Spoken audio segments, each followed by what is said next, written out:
Plus que jamais, au XXIe siècle, l'humanité se pose la question de son avenir et de sa survie. Les menaces de toutes sortes, sociales, économiques, militaires ou environnementales, sans compter les astéroïdes qui rasent notre planète, nous amènent forcément à nous poser la question. Est-ce bientôt la fin? Sur ce sujet, les prophéties de la Bible ont quelque chose d'important à nous dire. J'en parle dans un instant avec mon invité. Bienvenue dans l'émission Il est écrit.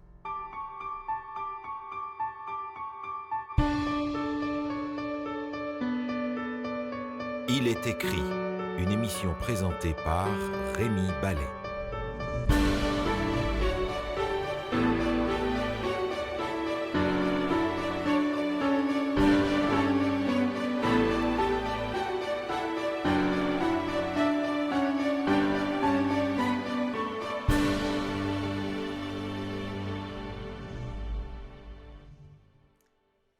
Georges Amans, bonjour et merci d'avoir accepté de revenir dans notre émission Il est écrit aujourd'hui. C'est un privilège pour moi.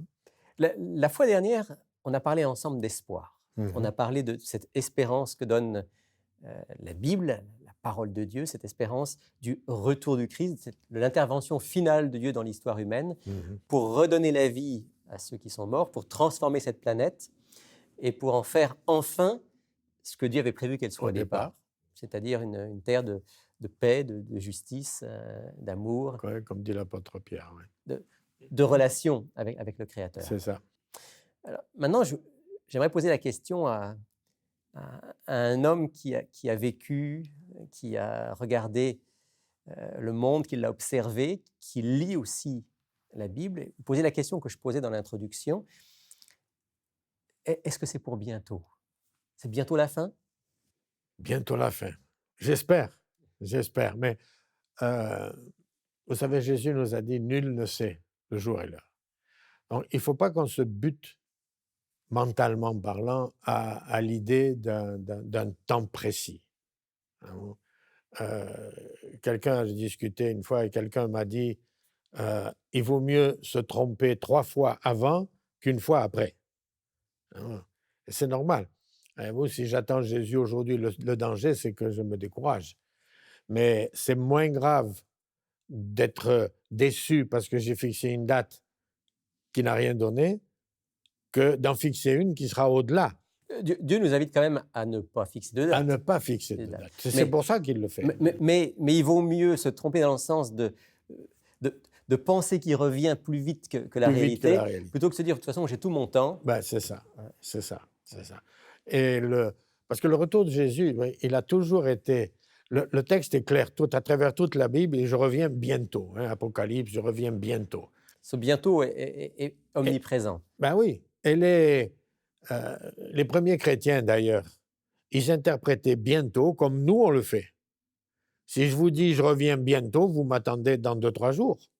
Vous ne m'attendez pas 4000 ans plus tard. Donc, quand le Christ a dit « je reviens bientôt », les chrétiens du premier siècle pensaient que c'était de leur vivant. C'est ça, au point que quand les premiers chrétiens, ou parmi les premiers chrétiens, certains sont morts, les autres se faisaient du souci parce qu'ils pensaient qu'ils étaient perdus parce que Jésus était parvenu.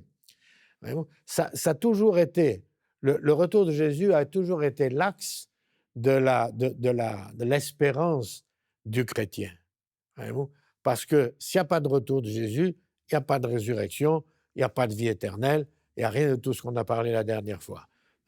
Donc, attendre le retour de Jésus, c'est une nécessité que l'on trouve depuis l'origine et qu'on ne doit pas lâcher. Parce que si on attend quelque chose, on se prépare pour ce quelque chose. Et on va avoir l'occasion justement de revenir sur ce thème de la préparation dans une prochaine émission. Oui, parce que c'est du côté humain, c'est l'aspect le plus important. On ne peut pas faire revenir Jésus plutôt que lui le veut, et on ne peut pas l'empêcher de venir quand il aura décidé. Voyez-vous, la seule chose qu'on peut faire, c'est attendre que lui ait décidé de venir en nous préparant pour le rencontrer. Et en sachant que, comme on l'a dit la dernière fois, Dieu ne ment pas. Et si le Christ a dit « je reviens vous chercher », il reviendra. Il reviendra. Il n'y a aucun doute de ce côté-là. Peu importe qu'on soit mort ou vivant, il reviendra et il nous prendra avec lui. Ça, c'est la base. Donc, à ma question, Est-ce que c'est pour bientôt? Votre réponse est, eh bien, on peut Je pas vraiment l'espère le pour dire. moi. Oui. Voyez-vous, je l'espère pour notre génération, parce que la façon dont on voit le monde aller aujourd'hui, tant de violence, de meurtres, de morts, de folie, on se dit, pourvu qu'ils reviennent, mettre un terme à tout ça. Ça serait, Mais des générations se sont dit cela avant nous. jusqu'à un certain point, oui, bien Et sûr. Est-ce qu'on a des points de repère dans la Bible, dans l'Évangile, Mhm. qui nous permettent, sans bien sûr pouvoir fixer la moindre date, de Non. voir que l'histoire est en marche et qu'on vit une période quand même particulière de Oui, l'histoire? c'est ce qu'on appelle les signes des temps. Ouais. Et Jésus en a parlé. Et s'il a pris le temps de donner des signes, c'est que ça a une raison d'être. Vous trouvez ça dans plusieurs évangiles, Matthieu, Marc, etc. Mais c'est surtout celui de Matthieu 24, parce que c'est le plus développé. Alors, je vous propose que dans cette émission, on ouvre notre Bible dans l'Évangile selon Matthieu, chapitre 24. Peut-être que certains auditeurs vont faire la même chose que nous, et s'ils ont une Bible avec eux, l'ouvrir dans l'Évangile selon Matthieu, chapitre 24, Mhm. où là, Jésus répond à une question directe Absolument. des apôtres, puisque au début du chapitre, au verset Verset 2, non, verset 3, verset 3, oui. il dit, il s'assit sur le mont des Oliviers. Les disciples vinrent en privé lui dire, « Dis-nous quand cela arrivera et quel sera le signe de ton avènement et de la fin du monde. » Bon, très, très, très rapidement, quand vous lisez Matthieu 24, il faut se souvenir que Jésus répond à deux questions. Quand cela arrivera-t-il? C'est la destruction de Jérusalem, parce que Jésus vient de dire, il ne restera pas pierre sur pierre en parlant du temple. Alors les disciples disent, quand ça va arriver? Et quel sera le signe de ton avènement? Ça, c'est une deuxième question. Et pour eux, c'est la même. Enfin, pour les disciples, ils pensent que c'est Oui, la même. oui. Vous savez, si vous dites à un Parisien, à un Français que la Tour Eiffel et Paris vont disparaître, il dit c'est la fin du monde. C'est normal. Ou Montréal pour les Québécois. Mais pour les Juifs, c'est ça. La destruction du temple, c'est la fin du monde. Donc Jésus va répondre à la fois à la première question C'est concernant ça. Jérusalem et la deuxième À la concernant... deuxième. Alors, quand on lit le passage, il faut faire attention à des choses qui s'appliquent immédiatement. Par exemple, quand il dit « Priez pour que votre fuite n'arrive pas un jour du sabbat ou en hiver », il parle de la destruction de Jérusalem. Oui, parce qu'à ce moment-là, ça aurait été difficile Ça aurait pour été un beaucoup juif plus un jour du difficile. sabbat de Entre s'en parenthèses, Jésus savait qu'il y avait encore 40 ans avant que... Mais il dit priez pour que vous puissiez garder le sabbat encore. Tout à fait. Là, c'est un petit élément intéressant. Donc, Jésus a donné des signes. Et il faut... un jour, je crois que c'est dans Matthieu 16, il s'est adressé aux pharisiens. Il leur a dit, vous regardez les signes dans le ciel, vous voyez si le soleil, si c'est rouge, etc. Vous savez que demain, il va pleuvoir. Et vous n'avez pas pu voir les signes qui annoncent la venue du Messie. Donc, comprendre les signes, c'est quelque chose de très important. Ça ne veut pas dire un signe, c'est une indication de quelque chose. Si vous voyez sur la route un panneau qui vous dit dans, je ne sais pas moi, Québec, dans 20 km, vous n'êtes pas à Québec. Il faut encore faire les 20 km. Mais on sait qu'on est sur la route en direction de. C'est ça. Et ça, c'est les signes, la valeur des signes des temps. Alors Jésus annonce des guerres, des bruits de guerre, des révoltes. On n'a pas besoin de la Bible pour voir ça. Vous n'avez qu'à prendre vos émissions de télévision, les nouvelles. La guerre, la folie, la méchanceté, partout. Et ça n'a jamais quitté l'histoire humaine. Ça n'a jamais quitté l'histoire humaine, parce que ça repose sur le désir de gloire, de puissance, de domination qui se trouve dans le cœur de tous. Voyez-vous? Mais il y a quand même une différence. Il y en a qui m'ont dit des fois, oui, ça a toujours été les tremblements de terre. C'est vrai, voyez-vous?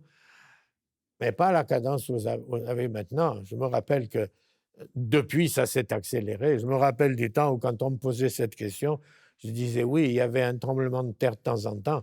Ça, c'était à la fin des années 2000, pas 2000, 1980-90. Et je leur disais, mais dans le 19e siècle, il y en a déjà eu plus de 2000. Donc il y a eu une accélération. Il y a eu une accélération. En fait, les phénomènes dont parle Jésus, qu'il s'agisse de tremblements de terre, des conflits armés, etc., sont des choses qui ont toujours existé. Ce que vous êtes en train de nous dire, ça, c'est les signes des temps. Oui. Ce qui devrait quand même nous faire réfléchir, c'est qu'il y a comme une accélération, Il y en a- une intensification. Et une aggravation des choses. Voyez-vous, une aggravation. Vous avez qu'à, dans les 4 ou 5 dernières années, vous avez eu la Chine, vous avez eu, je ne sais pas quel autre Haïti, pays, Haïti, etc., qui ont été totalement détruits. Le Japon, à plusieurs reprises, totalement détruit par des tremblements de terre. Vous allez me dire, oui, mais maintenant, on a la télévision pour nous le dire, vous savez, les communications, c'est vrai. Mais ça n'enlève rien à l'urgence, à la conséquence, au nombre qui n'existaient pas auparavant. Puis il n'y a pas que les tremblements de terre. L'autre fois, moi, j'ai rigolé parce que j'étais dans les coins par là-bas en voyage. Voir que la ville de Riyad, la capitale de l'Arabie saoudite, qui est un désert, être inondée, au point que les autos étaient calées, on ne pouvait plus circuler dans les rues.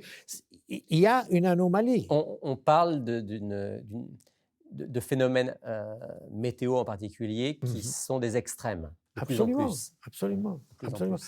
Et plus ça va, et d'ailleurs on le voit, il suffit de regarder dans nos pays, ici en Amérique du Nord, le nombre de tornades qui sont de plus en plus violentes, de plus en plus graves, de plus en plus ça vient frapper même le Canada, où pratiquement, moi ça fait 40 ans que je suis là, je n'avais jamais entendu parler des tornades au Canada. Il y en a maintenant.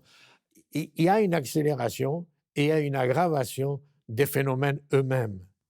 Est-ce que vous pensez que tout ce qu'on dit aussi autour de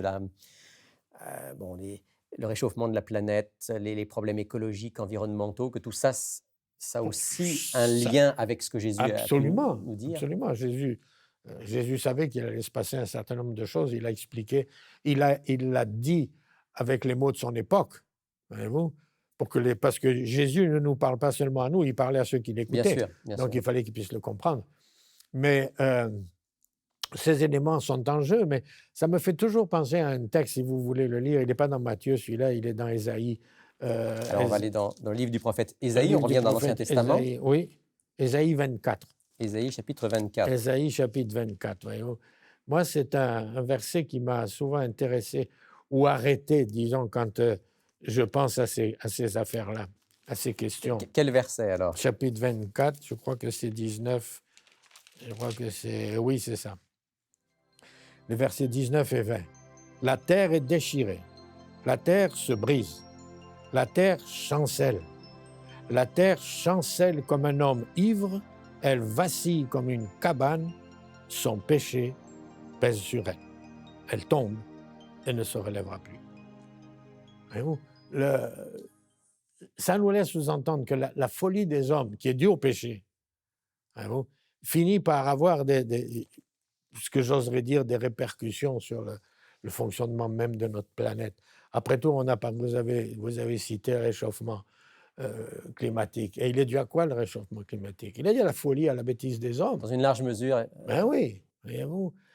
On détruit tout, on abat toutes les forêts pour faire du bois, pour faire de l'argent, on abat les forêts, mais les forêts, si vous n'avez plus de forêt, vous n'avez plus d'oxygène. Et on pourrait multiplier les exemples comme ça. Le message biblique, finalement, n'est pas un message très optimiste. Non, il n'est pas optimiste. Par rapport à l'avenir de la Terre. Il dit on va de plus en plus vers cette destruction. Il ne peut pas être optimiste, parce que Jésus l'a dit, le maître de cette terre, enfin, le prince même de ce si monde. c'est le prince de ce monde, l'usurpateur, c'est Satan. Et Satan ne veut pas la paix, ne veut pas la joie, ne veut pas le bonheur des hommes. Donc il fait tout ce qu'il peut pour créer des problèmes de tout genre. Et les hommes sont bien contents d'aller dans ce sens, d'ailleurs. Georges Hermans, on a dit il y a un instant, à partir des textes de Matthieu en particulier, il y a des phénomènes, conflits, tremblements de terre, et toutes sortes de choses, qui ont toujours existé, mais qui s'intensifient, qui doivent être comme des points de repère, des alarmes pour nous. Est-ce qu'il y a d'autres signes, selon Jésus, qui sont, je dirais, plus spécifiques des derniers moments de l'histoire humaine? Oui. Moi, je pense, voyez-vous, que il y a, à mon avis, il y a deux, dans le texte de Matthieu 24, il y a deux signes qui sont fondamentaux. Un, Jésus le répète tout au long du chapitre. Méfiez-vous, il y aura des faux Christ, des faux prophètes, il y aura des... Prenez garde que personne ne vous séduise. Voilà. C'est la séduction. Voyez-vous, depuis le jardin d'Éden, Satan n'a fait que tâcher de séduire les gens, voyez-vous. Et il est devenu un maître dans ce domaine. Et il le fait aussi pour nous, la séduction. Jésus nous avertit, attention, il arrive le moment où on ne pourra même plus croire à ce qu'on voit, à ce qu'on entend, à nos sens. Qu'est-ce que ce serait la séduction, selon vous, aujourd'hui et dans les derniers temps? Ben, je crois que j'ai noté ici, dans un papier, là, la définition que donne comment dirais-je, que donne le dictionnaire. Séduire, c'est traîner à l'écart, voyez-vous, éloigner, attirer fortement. C'est égarer, c'est-à-dire mettre dans l'erreur ou dans la confusion. C'est tromper, abuser de la confiance par le mensonge, la dissimulation, berner, mystifier, duper. C'est ça, ça veut dire séduire. Et vous, quand on dit qu'un homme a séduit une jeune fille, qu'est-ce que ça veut dire? Ça veut dire qu'il l'a trompée, il l'a amenée dans un chemin où elle n'aurait pas dû être. Et ça, c'est ce que Satan s'efforce de faire. Il le fait comment? Par tous les moyens possibles. Voyez. Il utilise tout. Il utilise tout. Vous savez, je ne suis pas contre la science, mais je suis certain que Satan utilise la science pour nous tromper. C'est-à-dire des théories qui éloignent finalement de Dieu. Vous voyez, les grandes théories scientifiques aujourd'hui mettent Dieu de côté. Il n'y a plus de Dieu. Donc ça, c'est aussi une séduction. On suit les hommes, on ne suit plus ce que Dieu dit. Il peut nous séduire par des présentations d'un évangile qui n'est pas l'évangile de la Bible. Un évangile trafiqué. Un évangile trafiqué. Moi, je dis un évangile tronqué. Et simple pour le résumer en 2 mots, c'est séparer les 2 éléments que vous trouvez dans la Bible concernant le salut. Le premier, c'est la justification, c'est-à-dire le pardon.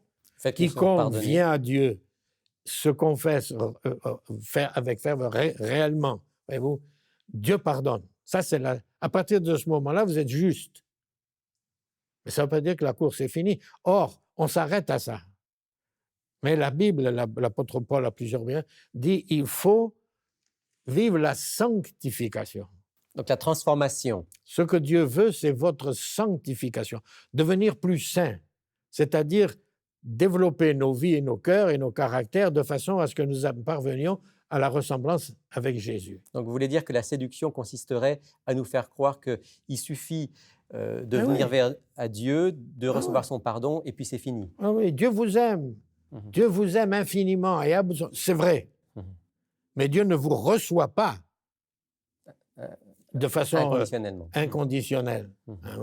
Vous devez venir vers lui, vous devez confesser vos fautes, vous devez être transformé par la grâce de Dieu. Ça, c'est un élément qu'on touchera peut-être dans une autre émission. Mais c'est l'essentiel. Si vous séparez pardon de transformation, vous coupez l'Évangile et vous détruisez ce que Dieu a enseigné. Et Jésus a dit, prenez garde que personne ne vous séduise. Il fait aussi allusion dans ce chapitre à toutes les séductions spiritualistes, les miracles, les faux miracles, toutes les formes. Toutes les formes, mais les faux prophètes. Quand il parle des faux prophètes, ce sont ceux qui prétendent parler de la part de Dieu ou d'un Dieu, peu importe, mais qui disent des choses fausses. Et puis, il y a un dernier signe qui est vraiment... Ça, c'est le plus important. Le plus important. Parce que c'est le seul auquel Jésus a dit. Pour les autres, il a dit, ce ne sera pas encore la fin. Mais pour celui-là, il dit, alors viendra la fin. On peut lire le texte? Mais oui. Matthieu chapitre 24, oui, Matthieu 24, verset 14. 13 ou 14, oui. 14. Cette bonne nouvelle du royaume sera prêchée dans le monde entier pour servir de témoignage à toutes les nations. Alors viendra la fin. Donc, l'aspect de prédication pour toucher le monde, ça, c'est le signe. Or, jusqu'ici, voyez-vous, c'était humainement impossible. Humainement impossible. Ça semblait impossible. Oui, voyez-vous. Parce que si vous avez un individu, il a beau faire tout ce qu'il veut, qu'est-ce qu'il va pouvoir toucher? 1000, 2000, 3000, 10 000 personnes, mais il y a des milliards. On est des milliards. Voyez-vous? Alors, ça semblait irréalisable. Maintenant, la technique, on s'en sert maintenant, justement, de la technique. Elle nous permet de faire ça. Vous parliez quand j'ai commencé les émissions, j'avais des renseignements pour le nombre de personnes qui suivaient l'émission. Voyez-vous? À chaque émission, parce que c'est le dimanche, je crois, à chaque émission, je touchais plus de 40 000 personnes. Je ne peux pas, moi, toute ma vie, je ne peux pas toucher 40 000 personnes. Et là, j'en touchais 40 000 par semaine. Voyez-vous? Mais c'est rien par rapport à ce qui se fait maintenant avec la télévision, avec L'Internet. l'Internet, avec tous ces Ce moyens. que vous voulez dire, c'est que Dieu va se servir aussi, pas seulement, mais aussi de tous ces moyens-là, Oui. pour pouvoir atteindre le monde entier et réaliser ce qu'il a promis, à savoir que la bonne nouvelle de son amour, la bonne nouvelle du pardon et de la transformation, la bonne nouvelle du retour de Jésus, va être accessible à tous. À tous. Et prêcher dans le monde entier. Il n'y a pas de problème. Il faut que chaque individu vivant aujourd'hui puisse faire, aujourd'hui ou demain, quoi, juste avant le retour de Jésus, il faut que chaque individu puisse prendre une décision éclairée. Et pour ça, il faut qu'il entende l'Évangile. Ce signe-là est en marche. Absolument. Alors, on a parlé de la technique parce qu'elle aide, voyez-vous, mais la technique, il faut des hommes derrière. Il faut que ceux qui se disent membres du peuple de Dieu, ceux qui se disent enfants de Dieu, se mettent au travail sérieusement. Et alors, Dieu fera le reste. Parce que même dans ces conditions, on n'arrive pas au bout. Le Saint-Esprit Mais fera Dieu fait le reste. Mm. Apocalypse 16, etc. Le Saint-Esprit va venir. Et c'est ce que la Bible appelle la pluie de l'arrière-saison, qui va faire germer. Une grande proclamation. Qui va faire germer. Ça va faire une immense proclamation. Mais attention. Attention. Plus la proclamation sera puissante et grande, plus la colère de Satan va grandir. Bien sûr. Et là, chacun va être amené à faire un choix. Absolument. Et alors viendra la fin, dit le texte. Georges Hermance, on pourrait encore parler beaucoup de Matthieu, chapitre 24. On va devoir s'arrêter là pour aujourd'hui. Merci d'avoir partagé avec nous ces réflexions. Est-ce que vous voudriez, comme on le fait à chaque fois, offrir une prière pour demander à Dieu de nous préparer pour ces événements qui sont devant nous? Seigneur notre Dieu, nous te remercions parce que dans ta parole, tu nous donnes les éléments dont nous avons besoin pour évaluer la course du temps, savoir un peu où nous en sommes dans le déroulement de ce grand plan de salut que tu as mis au point. Aide-nous à étudier ces paroles, aide-nous à y réfléchir, aide-nous à vivre en harmonie avec elles, afin que quand tu reviendras, nous soyons de ceux qui auront le privilège de te recevoir et non pas d'avoir peur de toi. Te le demandons à Jésus. Amen. Amen.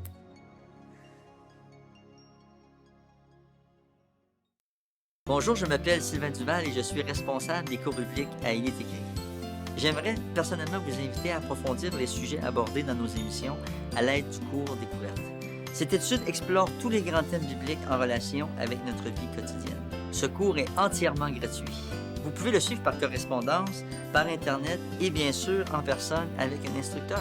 Inscrivez-vous dès maintenant à ilestécrit.tv ou tout simplement par téléphone au 1-866-729-3515. Je voudrais remercier tous ceux d'entre vous qui réagissent à nos émissions, que ce soit pour faire part de vos commentaires, de vos remarques et aussi de vos questions. En le faisant, vous alimentez l'émission, et en particulier la section qui vient maintenant. Et je veux saluer Sylvain. Bonjour Sylvain. Rémi. Bonjour Sylvain. Sylvain, tu as une question d'auditeur ou Oui. d'auditrice aujourd'hui à nous présenter. Voilà, on a une question de la part de Virginie et j'aimerais mentionner que ça vient quand même un petit peu loin, ça vient d'Haïti. Donc, Virginie qui nous a écrit depuis Haïti. Oui, c'est ça. Et on a beaucoup d'amis aussi haïtiens qui nous écoutent. Donc on salue tous nos amis de la francophonie Voilà. en dehors du Québec. La question est la suivante. À quel moment la bonne nouvelle ne sera plus prêchée sur la terre? À quel moment, donc la bonne nouvelle, l'Évangile ne sera plus Ouais. prêché sur la terre? Hmm. Tu as répondu à cette question, j'imagine. Oui. Sylvain. Oui. Je vais prendre un peu de repos, je vais te laisser Ouais. répondre. Ben, je pense tout de suite au verset Matthieu 24, verset 14, qui nous dit, bon, la parole de Dieu sera prêchée et alors sera la fin, mais c'est prêchée sur toute la planète. Voilà, OK. on l'a mentionné d'ailleurs ce texte dans, Ouais. dans l'émission, Dans l'émission. mais je vais le relire. Hein, Ouais. Matthieu 24, Ouais. 14. Cette bonne nouvelle du royaume sera prêchée dans le monde entier pour servir de témoignage à toutes les nations, alors viendra la fin. Je trouve ça intéressant parce que, à quelque part, j'ai en train d'imaginer ceux qui lisaient le texte à l'époque, le monde entier, tu sais, des fois, on pensait que c'était, bon, je sais pas moi, l'Empire L'Empire romain. romain, Oui, ouais, c'est ça, ou c'était peu plus importe. limité. Mais aujourd'hui, nous, on sait que la planète bleue s'est rendue un village maintenant, en cause de Grâce à la en cause de la technologie. communication, Donc, oui. on voit bien que c'est sûr que Mhm. la technologie nous a permis d'apporter la bonne nouvelle partout. Puis Bah. c'est sûr aussi. Nous a permis, on peut dire le processus est en route, il y a encore des régions dans le monde qui n'ont Ouais. pas vraiment entendu l'Évangile. Ouais. Si c'était le cas, le Christ serait revenu d'après Ouais. le texte. Ouais, voilà. Donc on est encore dans le processus. Encore Mais dans ça le processus de progresse bien. partager De la bonne partager, nouvelle. Oui, exactement. Ouais, ça c'est ça. avance bien quand même, hein, quand Ouais. on voit Ça la avance. radio, Internet, Ouais. télévision et tout ça. On sait que dans on des pays, rejoint même beaucoup de certains monde. pays musulmans qui étaient très Ouais. fermés, Ouais. commence à y avoir pénétration de l'Évangile. On sait que dans des pays comme la Chine ou Mm. d'autres qui étaient très fermés aussi à une certaine époque, maintenant, Ouais. l'Évangile Mhm. est prêché. Reste encore des régions fermées. Ouais, puis en quelque part, ça me fait réfléchir aussi sur la notion de partager la bonne nouvelle dans ce temps de la grâce. Mhm. Donc, on ne sait Ouais. pas quand est-ce que le temps de la grâce va terminer. On sait qu'il y a des signes quand même qui doivent se présenter à travers. Je pense que ce qu'on peut répondre c'est- à Virginie, c'est ce que tu as dit. L'Évangile sera prêché jusqu'à temps que tout le monde l'ait entendu. Mm. Maintenant, pour le dire le quand, personne ne peut le dire. J'ai envie de dire à Virginie ceci. L'apôtre Paul, dans sa deuxième épître aux Corinthiens, a dit quelque chose qui est vraiment important pour chacun d'entre nous. Il dit « Voici maintenant le temps vraiment favorable, voici maintenant le jour du salut. Mhm. » Peu importe en fait jusqu'à quand, pour nous l'important c'est maintenant Maintenant. de répondre à ça. Amen. Merci à Virginie pour sa question. Mhm. La bonne question. Merci pour ta France? réponse. En quelques mots, présente-nous l'offre de la semaine. Oui, l'offre de la semaine, c'est la superpuissance à venir. On parle des événements, des signes de la fin. Alors, l'auteur ici nous convainc, et je peux vous dire ça, que les prophéties bibliques s'accomplissent certainement. Et avec l'histoire, l'actualité, il y a une démonstration extraordinaire dans ce livre-là. Il est très facile à lire, il y a beaucoup d'images, il y a des tableaux. C'est très convaincant. Je fais un clin d'œil aux sceptiques qu'en lisant les prophéties et en regardant tout ce qui se passe dans le monde sous nos yeux en ce moment. Jésus revient bientôt, puis ce qui s'est réalisé dans le passé va certainement se réaliser. Dans le sens que les prophéties vont se C'est quelque chose réaliser. qui, toi, t'a convaincu à un moment dans ton expérience. Absolument. C'est intelligent, ça se tient, tout colle. Les prophéties, c'est fascinant. Moi, j'aime beaucoup ça. Donc, j'encourage vraiment nos auditeurs à le lire. On l'offre à 15 $ et les frais de port sont inclus. Donc 15 $, frais de port inclus Oui. pour La superpuissance à À venir. venir. Un livre donc qui parle des prophéties bibliques Mhm. dans la perspective du proche retour de Christ. Exactement. Merci à tous les deux. Ça fait Plaisir. plaisir. Et à vous qui nous écoutez, eh bien, n'hésitez pas à vous procurer notre offre du jour. Voici comment. Pour effectuer votre commande, écrivez-nous à Il est écrit, casier postal 99, succursale Rosemont, Montréal, Québec, H1X3B6. Vous pouvez également passer votre commande sur le web à ilétécrit.tv ou par téléphone au 514-729-3515 dans la région de Montréal et sans frais au 1-866-729-3515 pour l'extérieur de Montréal. C'est la fin de cette émission. Merci de nous avoir suivis. Je vous retrouve bien sûr la semaine prochaine pour un autre sujet. Mais d'ici là, souvenez-vous, il est écrit « L'homme ne vivra pas de pain seulement, mais de toute parole qui sort de la bouche de Dieu ».